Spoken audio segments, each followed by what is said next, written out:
Greetings, this is I, Dracovin, Lord and Emperor of the Dracovin Empire, and welcome.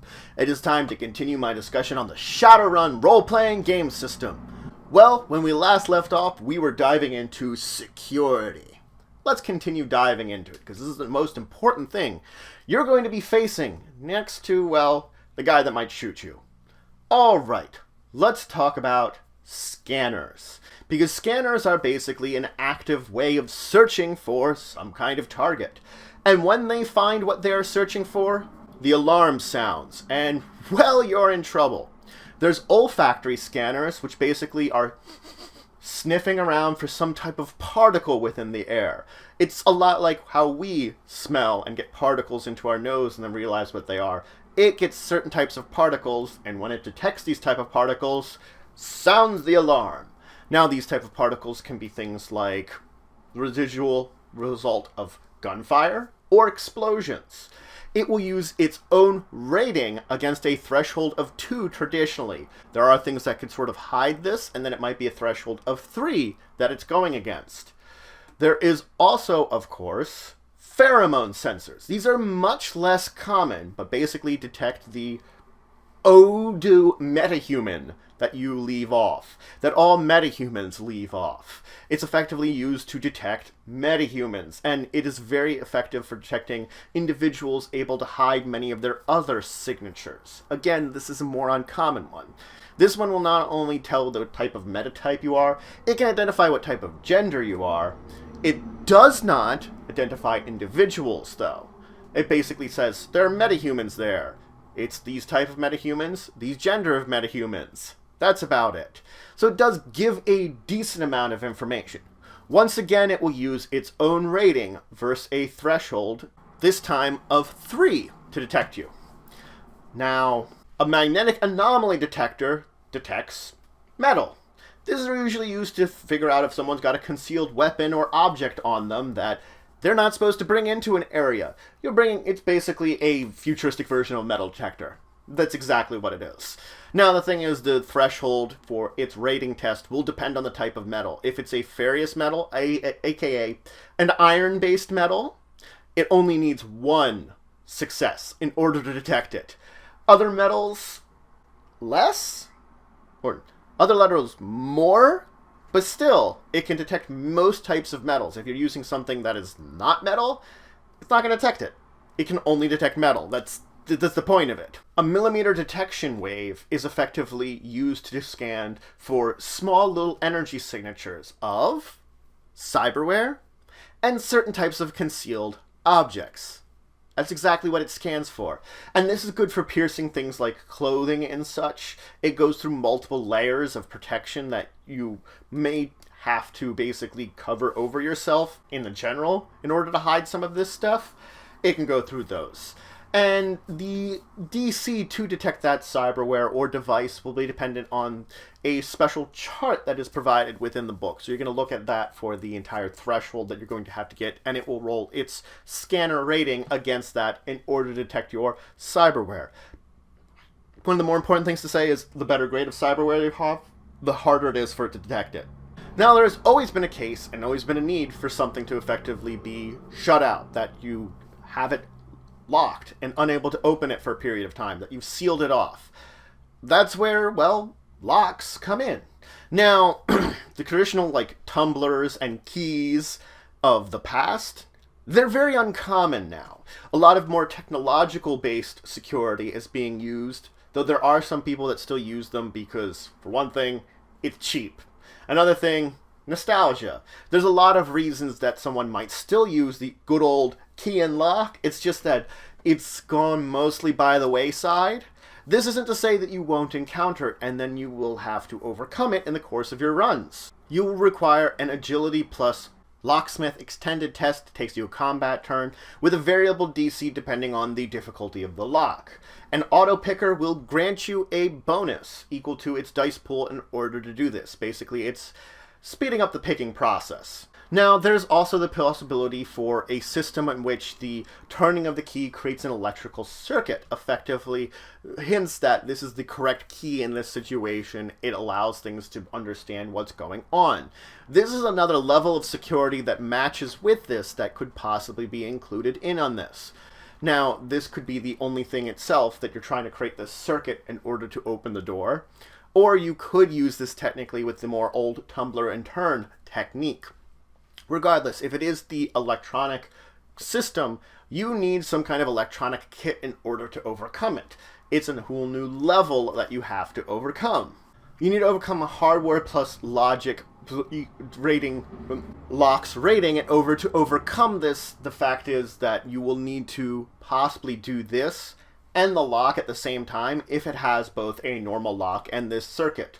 If you're doing that, you do get the opportunity to roll both tests, but you have a -2 to the dice pools to basically overcome both at the same time. It's more complex, it's difficult, doable. But you need the right tools, and you need the right skills to get both of them at the same time. So you can see how even on these most simplest of locks, it can be difficult. Now let's move on and talk about the most common, widespread type of locking system that there is in 2070s, Maglock. Most folks use Maglock nowadays. There can be a physical lock to it or a biometric lock to it.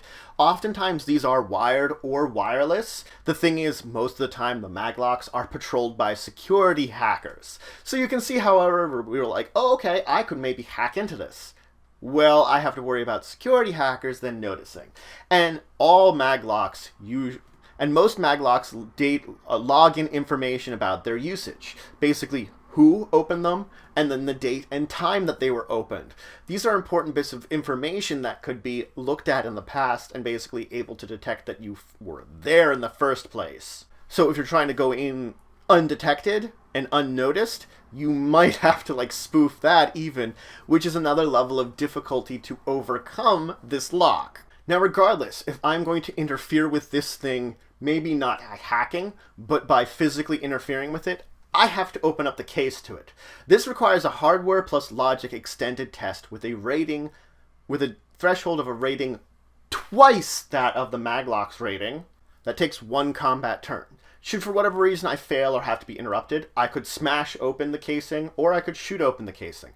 The problem with these methods is I could possibly damage the electronics inside and make it harder to do what I need to do next to overcome this lock. So it's easier to sort of jimmy the thing open and get the casing off. Using violence could be faster, just might make it harder in the long run. Now sometimes Maglocks will have special alarms built into them, basically special sensors that if you tamper with them, they will go off. In order to overcome these, you need a hardware plus logic equal to the Maglock's rating that you have to get right then and there, or while you start tampering with it, the alarm goes off. So you have to worry about that level of security too, and yet another hardware plus logic test right in there with a set difficulty. Not an extended test this time, to basically avoid an alarm before you continue to remove this case.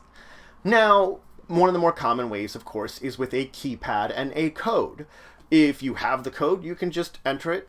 Bam, you're fine, you get through the lock. If you don't, you can overcome this. Once you have the case open, you can do a hardware plus logic equal to the Maglock's rating 1 combat turn extended test. So it's basically a very similar test to before, but slightly less difficult. And you can use a sequencer to overcome this, to add the sequencer's rating to your basic dice pool in order to overcome this, to make it quicker. But then you have to sort of pull everything apart, maybe avoid that alarm, and then start, tapping in and getting the code done. So this is all time consuming, so that if there's some kind of patrol, whether wirelessly or physically, you're eating up that time. Now someone need a card or an RFID card in order to basically overcome this lock normally, just to open it. You could of course use the exact same kind of test to overcome this card scanner of whatever type. Or if you get a chance to take the card, you could use the card itself, but that might be noticeable. Or you could copy the card if you need to put the card back, and then you could use the fake card, and basically the fake card's rating, your forgery card, you'll roll and pose test against the Maglock's rating. And If you win, you've overcome it and it scans it as the correct card. If not, it doesn't recognize it and your forgery's not good enough. But that's it for today. So today I handled more security. I first started with a number of types of scanners. Olfactory, certain sense, pheromone, magnetic, your cyberware, or multimeter detection wave. Also your cyberware, but maybe some concealed items you have on them. All 4 of these scanners are actively looking at all times, and as soon as they see you, bam, alarm. So you have to be careful of them.